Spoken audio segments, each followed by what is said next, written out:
මේකෙදි කියලා තියෙනවා මෙන්න මෙහෙම.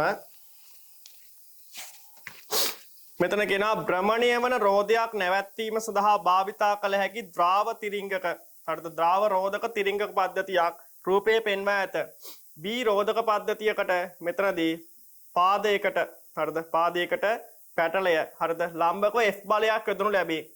රූපයේ දක්වා ඇති පරිදි පාදිකය කඩදාසියට ලම්බකව කැපිටල් A හරහා ඇති මෙතන අචල අක්ෂයක් වඩා නිදහසේ භ්‍රමණය වන අතර කැපිටල් M ප්‍රධාන පොම්පය මෙතනදී P1 පිස්ටනය මත ලම්බකව බලයක් යෙදීමට සලස්වයි. නම් කැපිටල් M කියලා කියන්නේ ප්‍රධාන පොම්පය. අන්න ඒකට සම්බන්ධ කරලා තියෙන පිස්ටනයෙන් මෙතනදී පිස්ටනය මත ලම්බකව බලයක් යෙදීමට සලස්වනවලු. හරිද? එහෙනම් ඒ හේතුවෙන් ජනිත වන පීඩනීය රෝධක ද්‍රාවකයේ මගින් S දීතික පොම්ප වලට සර්ව සමව අන්න දෙපැත්තටම සර්ව සම යනවලු. සර්ව සමව P2 පිස්ටන දෙක කරා සම්ප්‍රේෂණය වේ. එවිට එම පිස්ටන සම්බන්ධ කොට ඇති මෙතෙන්දි රෝධක ඇතිලි හරිද කැපිටල් L කුඩා දුරක් ගමන් කොට භ්‍රමණය වන රෝධයේ දෙපැත්තේ මත තෙරපේ. රෝධක අසම්පීඩ්‍යයි උපකල්පනය කරන්න. හරිද? රෝධක අසම්පීඩ්‍යයි උපකල්පනය කරන්න P1 ප්‍රධාන පිස්ටනයේ හරස්කඩ වර්ගඵලය මෙච්චර දීතික පිස්ටන හරස්කඩ වර්ගඵලය 3 වර්ග සෙන්ටිමීටර්ද වේ. එනවන්න පළවෙනි කොටස අහනවා මෙම ක්‍රියාවලියේදී ප්‍රධාන පිස්ටනයට එක්තරා බලයක් යෙදූ විට හරිද? එය මෙන්න මෙච්චර දුරක් මේ පැත්තට චලිත වේ නම් හරිද? L දුරක් ඇතිලි කොපමණ L රෝධක ඇතිලි කොපමණ දුරක් චලිත වේද? එහෙනම් මේවා කොපමණ දුරක් චලිත වේද කියලා අහනවා. එහෙනම් බලන්න රූපසාන. මම මෙතන පොඩ්ඩක් රූපසාන ඇඳ ගන්නවා. හරිද? මෙතනදී ඕගොල්ලොත් විශේෂයෙන් 22 අය එහෙම රූපසාන එහෙම පොතේ ඇඳලා මේක විස්තර කරලා හදා ගන්න. හරිද? එතකොට මෙන්න මෙතන තියෙනවා පිස්ටන වර්ගයක්. හරිද? මේකෙදි ගත්තොත් එහෙම ඔන්න ඔහම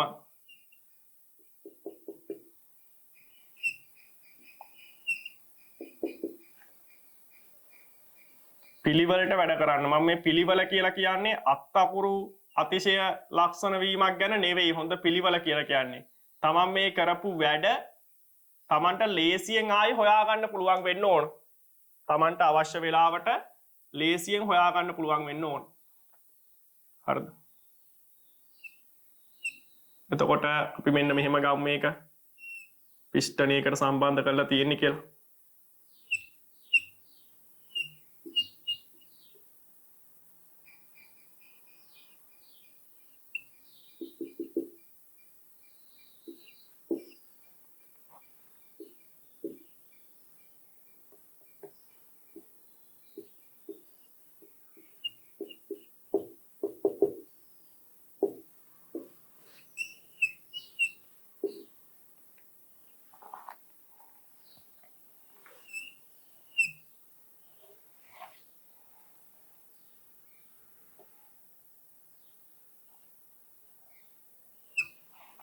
හරිද? මෙතනදී ගත්තට පස්සේ මෙන්න මේකෙදී මෙහෙම කෑල්ලක් තියෙනවා. එතකොට මේකට බලයක් යොදන්න පුළුවන් මෙන්න මේ විදිහට. මෙතන තමයි කැපිටල් A ලක්ෂය. මෙතන තමයි බලය යොදන්නේ. හරිද? එතකොට මේක ඇතුළේ ද්‍රවයෙන් පිරවිලා තියෙන්නේ.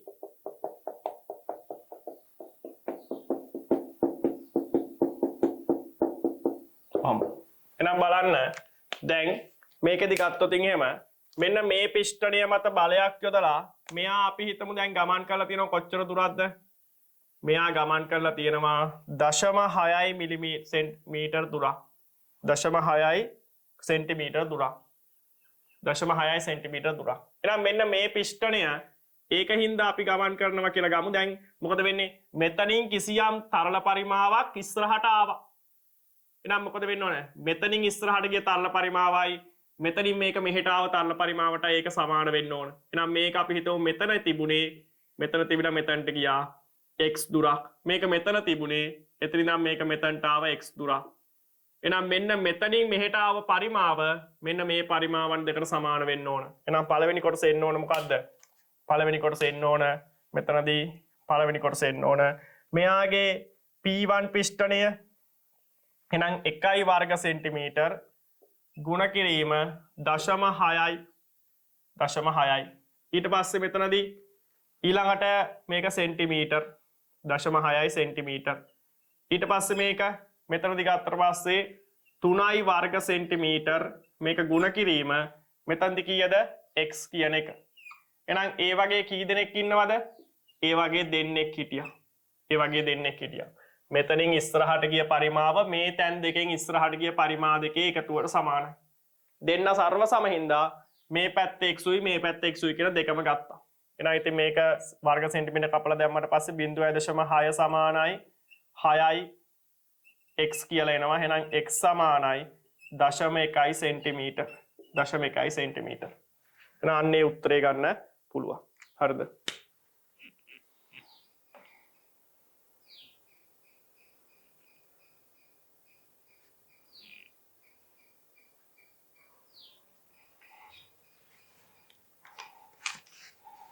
හරිද? හරි. ඊට පස්සේ තියෙනවා කැපිටල් F සමානයි 10යි නිව්ටන් නම් ප්‍රධාන පොම්පයේ P1 පිස්ටනය මත යෙදෙන බලය කොපමණද? එහෙනම් මෙන්න මෙතනදී ඊළඟට තියෙනවා අවශ්‍ය දුර ප්‍රමාණ සලකුණු කර ඇත. එහෙනම් අවශ්‍ය දුර ප්‍රමාණ ලකුණු කරලා තියෙනවලු මේ. මෙතන ඉඳන් මෙතනට තියෙන දුර 20යි සෙන්ටිමීටර්. තේරෙනවනේ? 20යි සෙන්ටිමීටර්. හරි. ඊට පස්සේ මෙතනදී මෙතන ඉඳන් මෙතනට තියෙන දුර එක් කීයක් දීලා තියෙන්නේ? ඒක 5යි සෙන්ටිමීටර්. 5යි සෙන්ටිමීටර්. දැන් ඔතනදී දැන් මේ බලය යෙදෙන්න ඕනේ. එහෙනම් අපි කැපිටල් A වටා ගූර්ණ ගත්තා නම් හරි. එහෙනම් මොකද වෙන්නේ? අපිට දැන් ඕනේ මේ දණ්ඩ මත. එහෙනම් අපිට මෙතන ගන්න පුළුවන් කොහොමද? මෙන්න මෙතන වට ලකුණු ගන්න පුළුවන්. මෙන්න මේක විසින් පිස්ටනය මත බලය කැපිටල් F ඩෑෂ්. මෙතන කැපිටල් F සමානයි 10යි නිව්ටන්ලු. මේ මොකද්ද?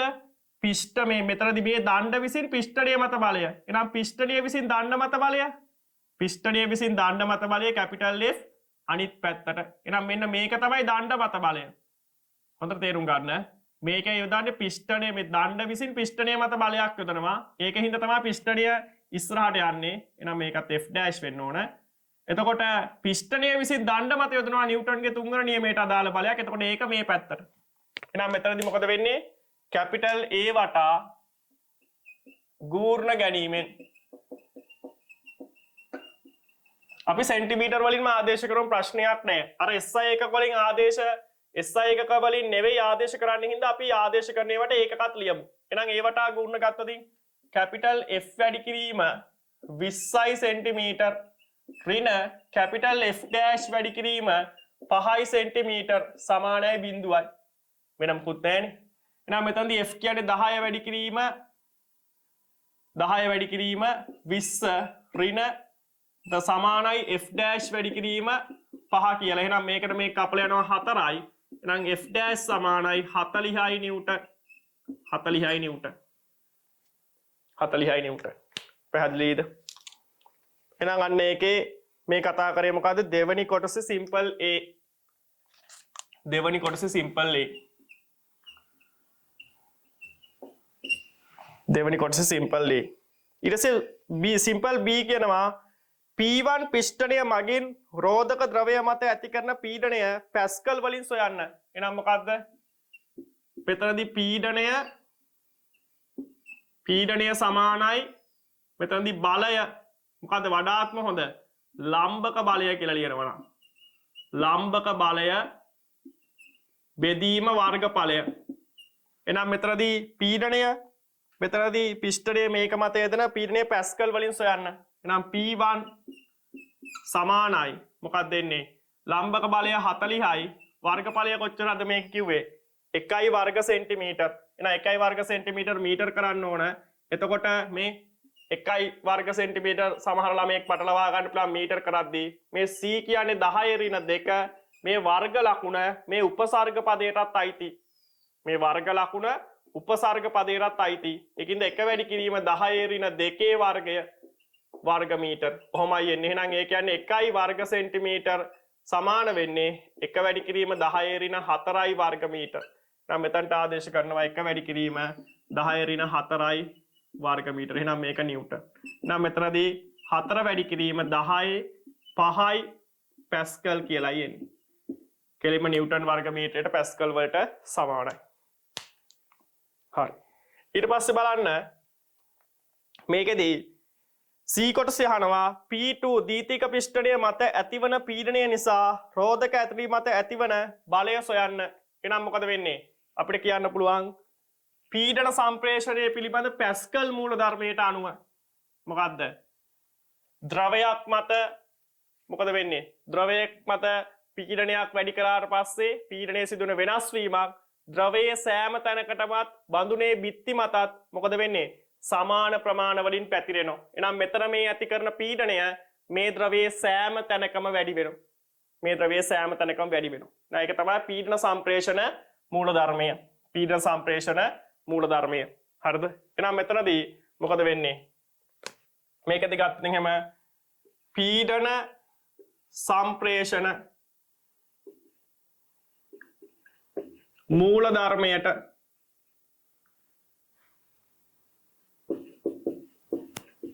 අණුව පීඩන සම්ප්‍රේෂණ මූලධර්මයට අණුව මොකද වෙන්නේ?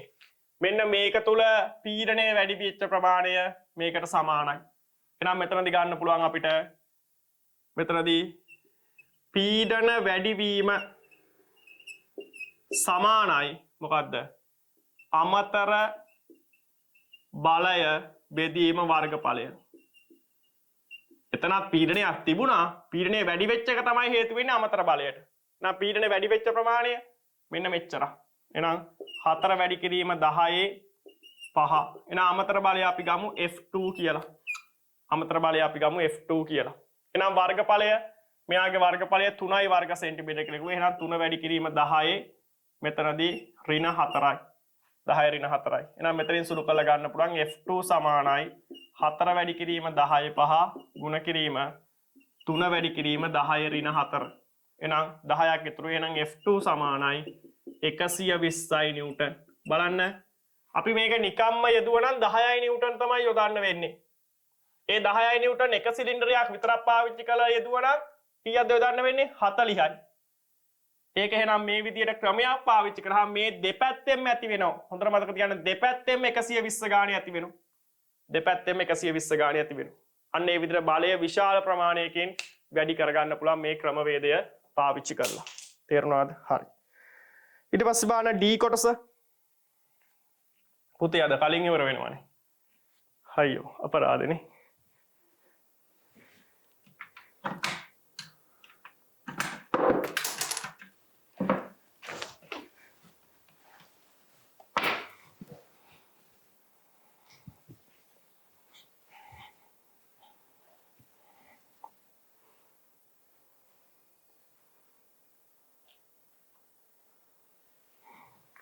කලින් ඉවර වෙනවා නම් ඉතුරු වෙලාවේ කැම්පස් එක ගැන කතාවක් කියන්නකෝ.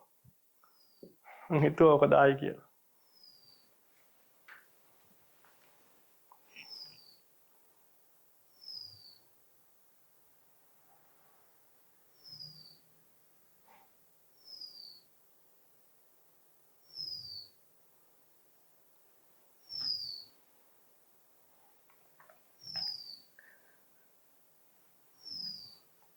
හරිද? හරි. ඊට පස්සේ අපි D කොටස බලමු. රෝධක ඇතිරි හා රෝධය අතර පවතින ගතික ඝර්ෂණ සංගුණකයේ 0.5 නම් රෝධය මත ඇතිලි තෙරපීම හරිද? තෙරපෙන විට තෙරපී ඇති විට එක් ඇතිරිල්ල මත රෝධය මත ක්‍රියා කරන ඝර්ෂණ බලය ගණනය කරන්න. නම් එක් නම් මේ බලන්න. මේකෙදි ගත්තට පස්සේ දැන් මේකෙදි ගත්තට පස්සේ මෙතනදී අපිට මෙහෙම රූප සානක් අඳින්න පුළුවන්. මේ තියෙන්නේ දැන් රෝධය නම් මේ තියෙන්නේ ඔය බ්‍රේක් කෑල්ල නම් දැන් මේක ඇතිල් වෙනකොට මේ බලය මෙහෙටනේ ඇති වෙන්නේ. කොහොම? එතකොට කවුරු විදියටද මේ F2 ක්‍රියා කරන්නේ? මේක ක්‍රියා කරන්නේ අභිලම්බ ප්‍රතික්‍රියාව විදියට. අභිලම්බ ප්‍රතික්‍රියාව කියන එක.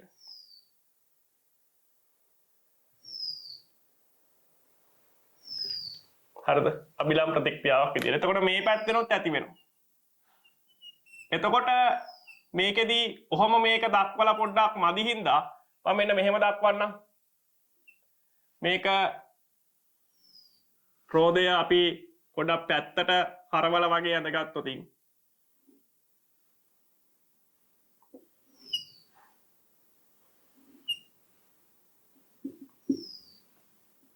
ඔය විදිහට රෝදය තියෙනවා නම් මෙතනදී මේ තියෙන ඔය බ්‍රේක් පළුව නම් මේක මත අපි මෙහෙට බලයක් යදුවට පස්සේ කැපිටල් F2 කියලා කැපිටල් F2 කියලා මේ පැත්තට මේ තියෙන එක්කෙනා කරකවෙන්න ඔහොම ඉන්න කෙනා මත මෙහෙම බලයක් යදුවට පස්සේ මේක අපි හිතමු මේ පැත්තට කරකවෙන්නේ කියලා. ඝර්ෂණ බලය ඇති වෙන්නේ කොහෙටද? ඝර්ෂණ බලය ඇති වෙන්නේ මෙන්න මේ දිශාවට. Capital F. හරිද? අපි ඒක F0 කියලා ගමු. ඒතර මෙතනදී නම් මේ ඝර්ෂණ බලය මෙයා මෙහෙම ඉස්සරහට කරකවෙනවා නම් මෙයා මේ ඉස්සරහට කරකවනවා මෙතනින් අපිට කතිරයක් දාලා තලය තුලට දක්වන්න පුළුවන් ඒ ඝර්ෂණ බලය. කතිරයක් දක්වලා තලය තුලට දක්වන්න පුළුවන්. හරිද? තලය තුලට ඒ ඝර්ෂණ බලය දක්වන්න පුළුවන්. මම මේ ඇති වෙන විදියයි පැහැදිලි කරේ. දැන් මෙතනදී මේ තියෙන්නේ ඔය රෝදය නම් මේ බ්‍රේක් පළු දෙක තියෙන්නේ මෙන්න මෙහෙම. කොහොම තද වෙන විදියට තියෙන්නේ. කොහොම තද වෙන විදියට. එතකොට මේකෙදී දැන් මේක ඉස්සරහට ඔහොම කරකවෙන්නේ කියලා හිතන්න. මෙහෙම කරකවෙනවා නම් ඝර්ෂණ බලය ඇති වෙන්නේ මම ඉන්න දිශාවට. මම ඉන්න දිශාවට තමයි ඝර්ෂණ බලය ඇති වෙන්නේ. මේක මෙහෙම කරකවෙන්න උත්සාහ කරනවා නම්. මේක මෙහෙම කරකවෙන්න උත්සාහ කරනවා නම් ඕගොල්ලෝ ඉන්න දිශාවට තමයි ඝර්ෂණ බලය ඇති වෙන්නේ. හරිද? එතකොට මේ රෝදයට ස්පර්ශක වෙන විදිහට තමයි බලය ඇති වෙන්නේ. රෝදයට ස්පර්ශ වෙන විදිහට තමයි බලය ඇති වෙන්නේ. එහෙනම් මෙතනදී අපෙන් අහන්නේ D කොටසේදී මොකද්ද? මේකෙදී ගතික ඝර්ෂණ සංගුණකයේ මෙච්චර නම් රෝදය මත ඇතිලි තෙරපෙන විට එක් එක් ඇතිලි මත ක්‍රියා කරන ඝර්ෂණ බලය. එහෙනම් අපිට හරි ලේසි. මොකද්ද? F සමානයි mu r.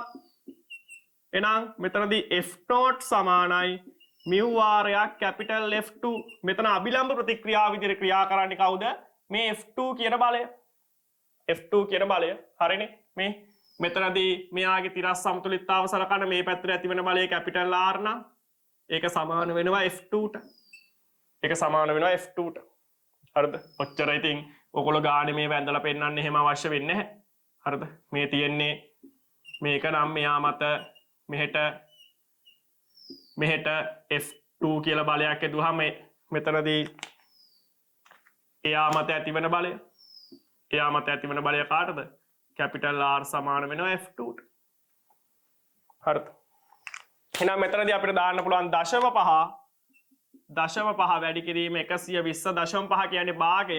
එහෙනම් F0 සමානයි 60 නිව්ටන්. F0 සමානයි 60 නිව්ටන්. F0 සමානයි 60 නිව්ටන්. හරිද? හරි. ඊට පස්සේ අපිට ඊළඟ කොටස බලන්න. ඊළඟ කොටස මොකද කරන්නේ? ඒ ටික කියවලා බලුවට පස්සේ ඒක භ්‍රමණ චලිතය සම්බන්ධ කොටසක් තියෙන. භ්‍රමණ චලිතය සම්බන්ධ කොටසක් තියෙන. බලන්න ඉක්මනට.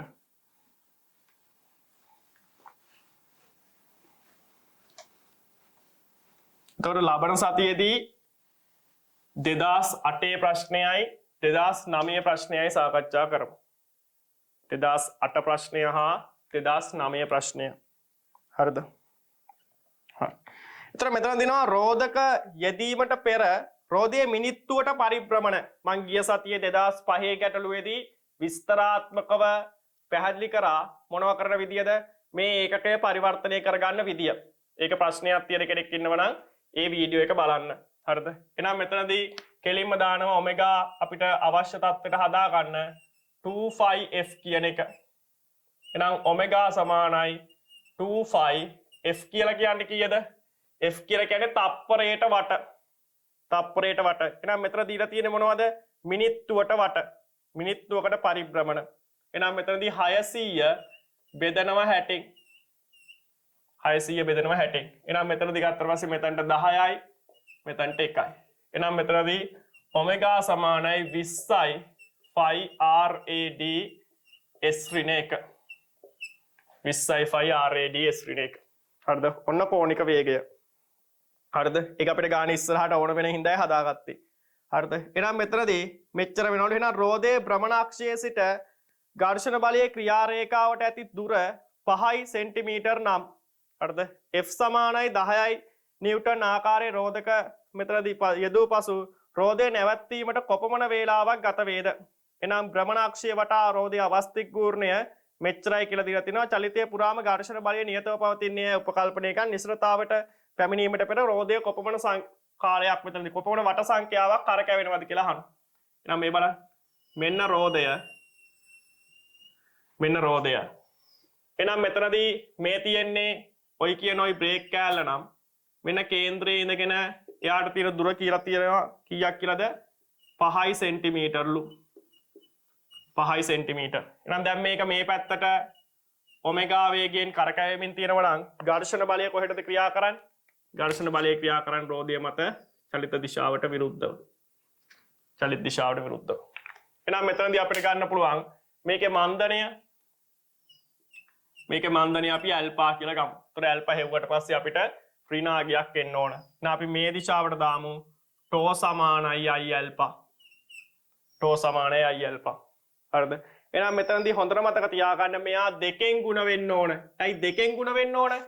මේ පැත්තෙන් මෙහෙම F0 කියලා බලයක් තියෙනවා වගේම මේ එක පැත්තක් නම් ඇන්දේ ඒකේ අනිත් පැත්තෙනුත් බලයක් තියෙනෝනේ. එහෙනම් මෙතනදී කොහොමද වෙන්නේ? F0 වැඩි කිරීම 5 වැඩි කිරීම 10 ඍණ 2.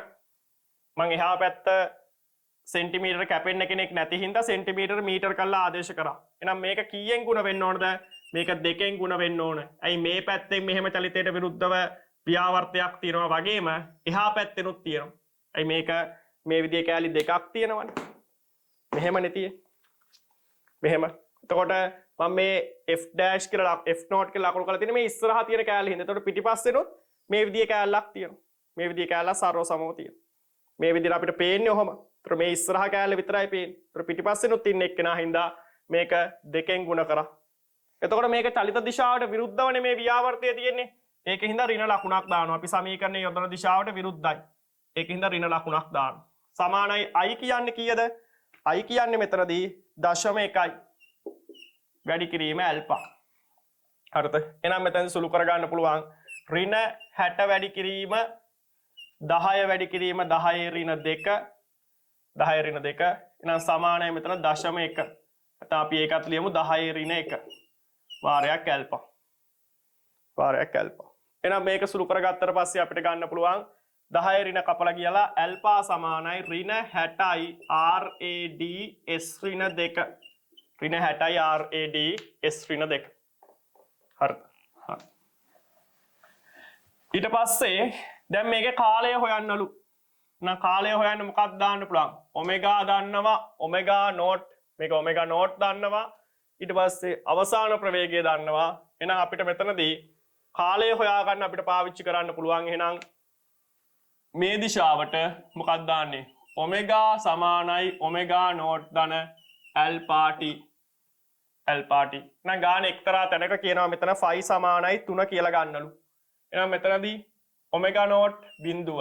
ඔමෙගා සමානයි බිඳුව. ඔමෙගා නෝට් කියන්නේ 20යි ෆයි ධන ඍණ 60යි මෙතන t. එහෙනම් 60යි t සමානයි 20 වැඩි කිරීම 3. එහෙනම් t සමානයි තප්පර 1යි. t සමානයි තප්පර 1යි. එහෙනම් භ්‍රමණයේ වෙච්ච වට ගාන හොයන්න කියනවා. එහෙනම් දැන් මෙතන 3 දෙනෙක් නෙමෙයි ඔක්කොම ටික දන්නවනේ. විස්ථාපනයේ විතරයි දන්නේ නැත්තේ. එහෙනම් අපිට හරි ලේසි මේ දිශාවට දාන්න θ සමානයි ඔමෙගා ධන ඔමෙගා නෝට් බෙදීම 2 වාරයක් t. එහෙනම් θ සමානයි මෙතනදී ඔමෙගා කියලා කියන්නේ 20යි ෆයි ධන මෙතන බිඳුව බෙදීම 2 වැඩි කිරීම මෙතනදී කීයද? t කියලා කියන්නේ 1යි. එහෙනම් මෙතනදී ගත්තොත් එහෙම අපිට ගන්න පුළුවන් θ සමානයි 10යි ෆයි කියලා. 10යි ෆයි ඕනනම් මෙතනදී සමානයි 30යි රේඩියන් කියලා ගන්න පුළුවන්. 30යි රේඩියන්.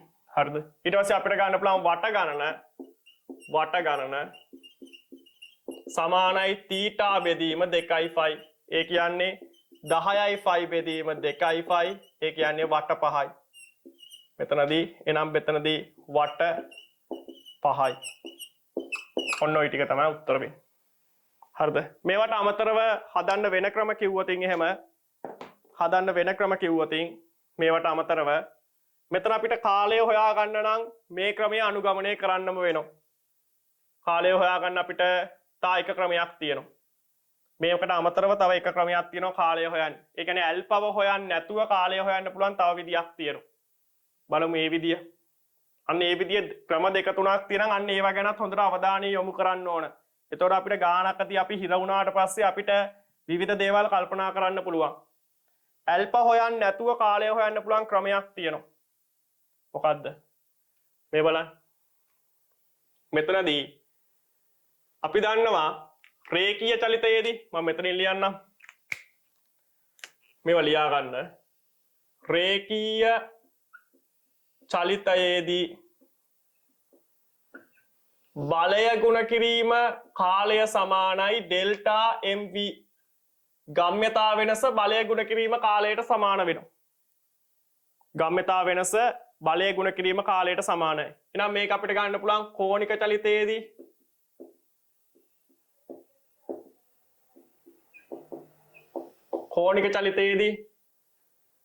ටෝ ගුණ කිරීම t සමානයි ඩෙල්ටා i ඔමෙගා. ටෝ ගුණ කිරීම t සමානයි ඩෙල්ටා i ඔමෙගා. එහෙනම් ඇල්පව හොයන්නේ නැතුව මේ ක්‍රමයට පුළුවන් අපිට t ව හොයා ගන්න. කියන්නේ මෙතනට එන්න පුළුවන්. එහෙනම් මම මේ ඇල්පා හොයපු ටික මකනවා. ඇල්පා හොයපු ටික මකනවා. හරිද? එහෙනම් අර සමීකරණය යොදනවා. අතන අර කෙලවරේ ලියලා තිබ්බේ. අන්න ඒක යොදනවා. මොකද්ද? දැන් ගාන හදලා ඉවරයි. මේ අන්තිම ටික හදන්න පුළුවන් වෙන ක්‍රම ගැන තමයි මේ කතා කරන්නේ. හරිද? දැන් මේ t හොයන්න වෙන ක්‍රමයක්. එහෙනම් tau t සමානයි ඩෙල්ටා i ඔමෙගා යොදනවා. එහෙනම් මොකද්ද? ව්‍යාවර්තය. එහෙනම් මේක මත ඇතිවන මුළු ව්‍යාවර්තය මෙතනට ආදේශ කරන්න ඕන. මේක මත ඇතිවන මුළු ව්‍යාවර්තය ආදේශ කරන්න ඕන. එහෙනම් මෙතනදී මේක අපිට ගන්න පුළුවන්. හරිද? මෙතනදී මේක අපිට ගන්න පුළුවන් f0 වැඩි කිරීම 5 වැඩි කිරීම 10 ඍණ 2 වැඩි කිරීම 2 වැඩි කිරීම t සමානයි i ඔමෙගා.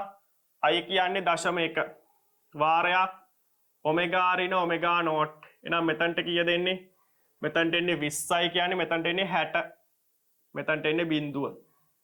එහෙනම් බලන්න මෙතනදී f0 කියන්නේ 60 වැඩි කිරීම 10 වැඩි කිරීම 10 ඍණ 1 වැඩි කිරීම t සමානයි මෙතනට එන්නේ 0.1 ගුණ කිරීම 60 ඍණ බිඳුව. 60 ඍණ බිඳුව. එහෙනම් 60 ඍණ බිඳුවෙන් මෙතනින් මේක කපල යනවා 10 ඍණ 1 සුළු වුණාට පස්සේ මෙතන 10 ඍණ 10යි මෙතන 10 ඍණ 2 ඉන්න ඕනනේ. 10 ඍණ 2 මේක 10 වුණා 10 ඍණ 2. එහෙනම් මෙතනදී අපිට සුළු කරලා ගත්තට පස්සේ t සමානයි 1යි තප්පර කියලා මේකෙන් හදා ගන්නත් පුළුවන්. අන්න අතනයි මම ඒකේ સિદ્ધාන්ත කොටස ලිව්වේ. ඒකෙන් එහෙනම් මේ විදියට කාලය හොයා ගන්න පුළුවන්. හරිද? ඔය විදියට කාලය හොයා ගන්න පුළුවන්. ඊට පස්සේ ඔන්න කාලය හොයා ගන්න තව ක්‍රමයක්. දැන් තීටා හොයා ගන්න එක ක්‍රමයක් තමයි මේ සඳහන් කරේ. තීටා හොයා ගන්න තව ක්‍රම විදියට අපි අර කලින් ඇල්පව හොයපු හින්දා මෙන්න මේ සමීකරණ පාවිච්චි කරන්නත් පුළුවන්. මොකද්ද? මෙතනදී ඔමෙගා වර්ගය සමානයි ඔමෙගා නෝට් වර්ගය ධන 2යි ඇල්පා තීටා. ඕක පාවිච්චි කරන්නත් පුළුවන්. හැබැයි සුළු කිරීම ටිකක් අපහසුයි. මේක තමයි පහසුම ආකාරය. අයි වර්ගපද නැහැනේ. ඊට පස්සේ තව පාවිච්චි කරන්න පුළුවන් තීටා සමානයි ඔමෙගා නෝට් t ධන භාගයයි ඇල්පා t වර්ගය. ඒක පාවිච්චි කරන්නත් පුළුවන්. එතකොට මේක පාවිච්චි කරන්නත් පුළුවන්. මේක පාවිච්චි කරන්නත් පුළුවන්. හරිද? ඒ තීටා හොයන තව විදි. ඊට අමතරව තීටා හොයන්න පුළුවන් තව විදියක්. මෙතනදී කාලය හොයන්න නැතුව තීටාව හොයන්න පුළුවන් කොහොමද? මෙන්න මෙහෙම එකක් මතකද රේඛීය චලිතයේදී? මේවා ලියා ගන්න. රේඛීය චලිතයේදී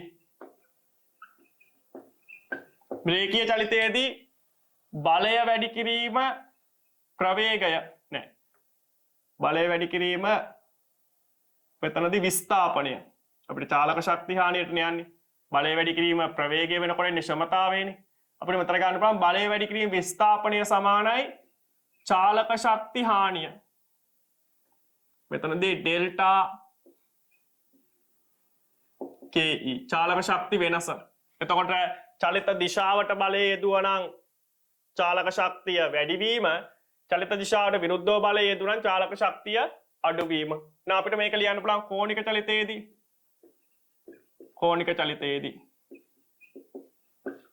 කෝණික චලිතයේදී මෙතන ලියන්න පුළුවන් ටෝ වැඩි කිරීම තීටා සමානයි මොකක්ද? ඒකත් ඉතින් ඩෙල්ටා K ඊම තමයි. භ්‍රමණ චාලක ශක්ති වෙනස. මෙතනදී නම් රේඛීය චාලක ශක්තිය, මෙතනදී නම් මේකේ අදහස වෙන්නේ රේඛීය ශාෂා වෙනස. මෙතනදී නම් මේකදී වෙන්නේ භ්‍රමණ චාලක ශක්ති වෙනස. එහෙනම් අපි ඒකත් යොදලා බලමු. තීටාව හොයා ගන්න විදි. ඊට පස්සේ වට ගන්නට යන්නේම චලිත සමීකරණ යොදන්නේ නැතුව. හරිද? දැන් එකපාරටම කාලය අහන්න නැතුව එකපාරටම තීටා අහලා තිබ්බනම් මේ ක්‍රම අනුගමනය කරන්නේ නැතුව මේකෙන් හදන්න පුළුවන්. එතකොට සුළු කිරීම ගොඩක් අඩුයි. ඊළඟ කාලෙකදී ගානකදී කාලය අහන්න නැතුව එකපාරටම වට ගන්න ඇහුවනම් අපිට මේක පාවිච්චි කරන්න පුළුවන්. ඒක පාවිච්චි කරන්න පුළුවන්. නැත්නම් L පව හොයාගෙන මෙන්න මේ සමීකරණය පාවිච්චි කරන්නත් පුළුවන්. එතකොට කාලය අවශ්‍ය වෙන්නේ නැහැ. එක්ක මේක පාවිච්චි කරන්න පුළුවන්, එක්ක මේක පාවිච්චි කරන්න පුළුවන්. සුළු කළා ටිකක් අත්දැකීම් තියෙන කට්ටිය දන්නවා මේ සමීකරණයයි මේ සමීකරණයයි කියන්නේ දෙකම එකයි. දැන් මේ සමීකරණ දැන් මේක නම් ඉතින් සුළු කළා හුරු පුරුදු නැතුව ඇති. මේකම මේකෙන් ලැබෙන්නේ මේක. නමුත් අපිට අනුරූප කරන්න පුළුවන් මේකට. මොකද්ද මේකෙන් ලැබෙන්නේ v වර්ගය සමානයි u වර්ගය ධන දෙකක් as. v වර්ගය සමානයි u වර්ගය ධන දෙකක් as. එතකොට ඒකට අනුරූප එක නෙමෙයි. එතකොට මේකෙන් අපිට ලේසියෙන් හදන්න පුළුවන්. බලමු. දැන් එහෙනම් ව්‍යාවර්තය තමයි ඕන. ව්‍යාවර්තය තමයි ඕන. එහෙනම් මෙතනදී f0 වැඩි කිරීම 5 වැඩි කිරීම 10 ඍණ 2 වැඩි කිරීම 2 තීටා මෙතන. එහෙනම් චාලක ශක්ති වෙනස භාගයයි i ඔමෙගා වර්ගය ඍණ බිඳුව. භාගයයි ඔමෙගා වර්ගය ඍණ බිඳුව. එහෙනම් 60 වැඩි කිරීම 5 වැඩි කිරීම 10 ඍණ 2 වැඩි කිරීම 2 වැඩි කිරීම තීටා සමානයි භාගයේ වැඩි කිරීම 0.1 වැඩි කිරීම ඔමෙගා වර්ගය කියලා කියන්නේ කීයද මෙතන එන්නේ 60 නේ. එහෙනම් 60 වර්ගය 60 වර්ගය 60 වර්ගය. හරිද? එහෙනම් එක 60කට මේක කපලා යනවා. මෙතනින් ගත්තට පස්සේ අපිට ගන්න පුළුවන් 10 ඍණ එක. එහෙනම් මෙතනදී 10 මේ ටික ඔක්කොම කපලා යනවා. මෙතනින් හැදෙන්නේ 10 ඍණ එකක්. එහා පැත්තෙන් අර දශමයකට කපලා යනවා. එහෙනම් තීටා සමානයි 60 බෙදීම 2. එහෙනම් තීටා සමානයි 30යි රේඩියන්. හරිද? ඔන්න තව ක්‍රමයක්. රොයි කියපු හැම ක්‍රමයක්ම ලියා ගන්න. එතකොටයි මේ යාන්ත්‍ර විද්‍යාව අස්සක් මුල්ලක් නෑර පුළුවන් වෙන්නේ. එක ගානක් එක විදියකට උත්තරය ආවා කියලා අත්හැරලා දාන්න එපා. අත්හැරලා දාන්න එපා. හරිද? හරි. මේකේ ප්‍රශ්න තියෙනවද?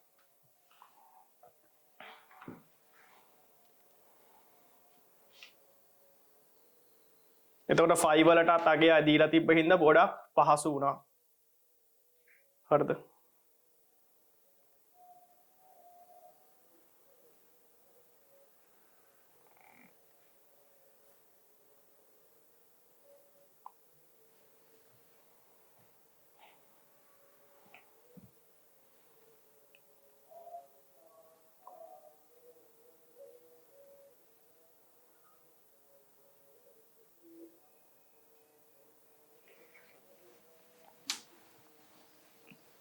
ප්‍රශ්න තියෙනවා නම් අහන්න. හරි. ඊට පස්සේ මේ ගානේදී වැදගත් දේවල් කියලා කියන්න තියෙන්නේ ළමයෙකුට ගාන හදද්දී මෙන්න මේ පැත්තෙන් ඝර්ෂණ බලයක් ඇති වෙනවා වගේම හරිද මේ පැත්තෙන් ඝර්ෂණ භාගයක් ඇති වෙනවා වගේම මේ බ්‍රේක් එකේ එහා පැත්තේ හින්දාත් ඝර්ෂණ බලයක් ඇති වෙනවා. මෙන්න මෙතන මේ දෙකෙන් ගුණ කරන්න අමතක වෙන්න පුළුවන්. දෙකෙන් ගුණ කරන්න අමතක වෙන්න පුළුවන්. ඒක එකක්. ඊට පස්සේ ළමයෙක් තව මේ පාඩමේ තියරි සම්බන්ධයෙන් මෙන්න මෙහෙම වැරදි අවබෝධයක ඉන්න පුළුවන්. මම මේකේ අර රූප සානායි තියෙන දේ පැහැදිලි කරන්න මෙන්න මේ විදිහේ රූපයක් ඇඳ ගන්නවා. මෙතනදී ගත්තට පස්සේ ඔන්න ඔය විදිහ එකක් හිතන්න. මෙතන පිස්ටනයක් තියෙනවා. මෙතන පිස්ටනයක් තියෙනවා. මෙතන පිස්ටනයක් තියෙනවා. මේක 2005 පේපරේ MCQ ප්‍රශ්නයක් තමයි මම මේ කියන්නේ. ඒකෙන් මේක පැහැදිලි කරන්න ලේසි හින්දා මේ ගැටලුවටත් ඒක අදාළයි. ඔය විදිහට ද්‍රවයක් පුරවලා තියෙනවා. වැඩ කරන නාමයක් එහෙම දන්නවා මේ මොකද්ද මේ කියන්නේ යන්නේ කියලා. දැන් Tamanට ඒක හරියටම හිතෙනවා නම් Taman සාර්ථකයි. හරිද? හිතෙන්නේ නැත්නම් දැන් දැනගන්න. නැත්නම් හිතන්න උත්සාහ කරන්න. හරි. එතකොට මේකේ වර්ගඵලය කැපිටල් මෙතන මේකේ වර්ගඵලය අපි 2a කියලා ගමු. මේකේ වර්ගඵලය a කියලා ගමු. මේකේ වර්ගඵලය a කියලා ගමු. හරිද? එතකොට මේක මත කැපිටල් F සමානයි 10යි නිව්ටන් බලයක් යොදනකොට මෙතන පීඩනය වැඩි වීමටම සමාන ප්‍රමාණයකින් මෙතන පීඩනය වැඩි වෙනවා. එතකොට මෙයා මත යෙදෙන බලය වෙන්නේ මෙයා මත යෙදෙන බලය F ඩෑෂ් කියලා ගත්තොත් ඒක 20යි නිව්ටන්. 20යි නිව්ටන්. හරිද? හරිද නෑ. මෙතනදී මාරු වෙන්න ඕන. මෙතන 10 යදුවතින් මෙතන එන්නේ 5යි නිව්ටන්. මෙතන එන්නේ 5යි නිව්ටන්. හරිද? ඔය විදියට. හරිද? දැන් එතකොට මම මේකේ අනිත් පැත්තෙන් යොදලා පැහැදිලි කරන්න. පොඩි පැත්ත ගමු. එතකොට අපිට මේක ප්‍රශ්නේ මතුවෙනවා හරියට. මේ ගැටලුවේ තිබ්බේ එහෙමනේ පොඩි පැත්තෙන් බලය යොදලා ලොකු පැත්තෙන් එන්නේ. මෙතනදී මෙතනදී අපි හිතමු 10යි නිව්ටන් යොදනවා F සමානයි. මෙතනින් 10යි නිව්ටන් එතකොට මෙතනදී F ඩෑෂ් සමානයි 20යි නිව්ටන් වෙනවා. 20යි නිව්ටන් වෙනවා. හරිද? හරි. දැන් එතකොට ළමයෙක් හිතන්න පුළුවන් මෙන්න මේ සිද්ධිය ශක්ති සංස්ථිතියට පටහැනි අවස්ථාවක් කියලා. මොකද 10යි නිව්ටන් බලයක් යොදලා 20යි නිව්ටන් බලයක් ලබා ගැනීම. 10යි නිව්ටන් බලයක් යොදලා 20යි නිව්ටන් බලයක් ලබා ගැනීම. හරිද? එතකොට මෙතනදී මේ වෙලාවේදී ළමයෙක් හිතන්න පුළුවන් 10ක් යොදලා 20ක් ගත් එක ශක්ති සංස්ථිතියට පටහැනි. හරිද? හරි. එතකොට දැන් ඔයි අර මේ ගාණේදී ගණනය කරා වගේම හිතන්න මෙන්න මේ පිස්ටනේ ඉස්සරහට ආපු දුර මේ පිස්ටනේ ඉස්සරහට ආපු දුර අපි හිතමු මෙතනදී අපි හිතමු 5 සෙන්ටි නැත්නම් මෙතනදී 4 සෙන්ටිමීටර් කියලා. මේ පිස්ටනේ ඉස්සරහට ආපු දුර 4 සෙන්ටිමීටර් නම් මේ පිස්ටනේ ඉස්සරහට යන්නේ කොච්චර දුරක්ද? මේ පිස්ටනේ ඉස්සරහට යන්නේ 2 සෙන්ටිමීටර්. මේ පිස්ටනේ ඉස්සරහට යන්නේ 2 සෙන්ටිමීටර්. අරයා 4ක් ආවනම් මෙයා යන්නේ 2 සෙන්ටිමීටර්. අරයා ගියා වගේ භාගයයි.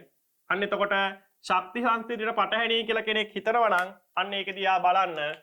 කාර්ය සමානයි බලය ගුණ කිරීම විස්ථාපනය.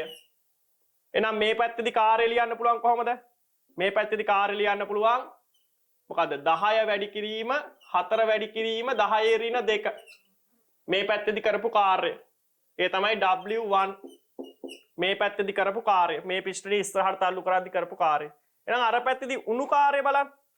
ඒ පැත්තේදී උණු කාර්ය ප්‍රමාණය සිදු වුණු කාර්ය ප්‍රමාණය 20 වැඩි කිරීම 2 වැඩි කිරීම 10 ඍණ 2. එහෙනම් බලන්න ඔතනදී W1 වලාගේයි W2 වලාගේයි සමානයි. ශක්ති සංස්ථිතියට පටහැනි නෑ. ශක්ති සංස්ථිතියට පටහැනි නෑ. සමහර ළමයට ওই ගැටලුව ඇති වෙන්න පුළුවන්. එතකොට මේ දේ ශක්ති සංස්ථිතියට පටහැනි අවස්ථාවක් නෙවෙයි. ශක්ති සංස්ථිතියට පටහැනි අවස්ථාවක් නෙවෙයි. හරිද? එතකොට ඒකත් අවශ්‍ය කෙනෙක් මෙන්න මේක ඇදලා මේ ටික පොඩ්ඩක් ලියලා තියාගන්න. හරිද? එහෙනම් අදට ඔන්න ඔතනින් 2007 ගැටලුව ඉවරයි. එහෙනම් ලබන සතියේදී 2008 පේපර් එකයි 2009 පේපර් එකේ යාන්ත්‍ර විද්‍යාව ප්‍රශ්න ටික සාකච්ඡා කරමු. හරිද? හරි.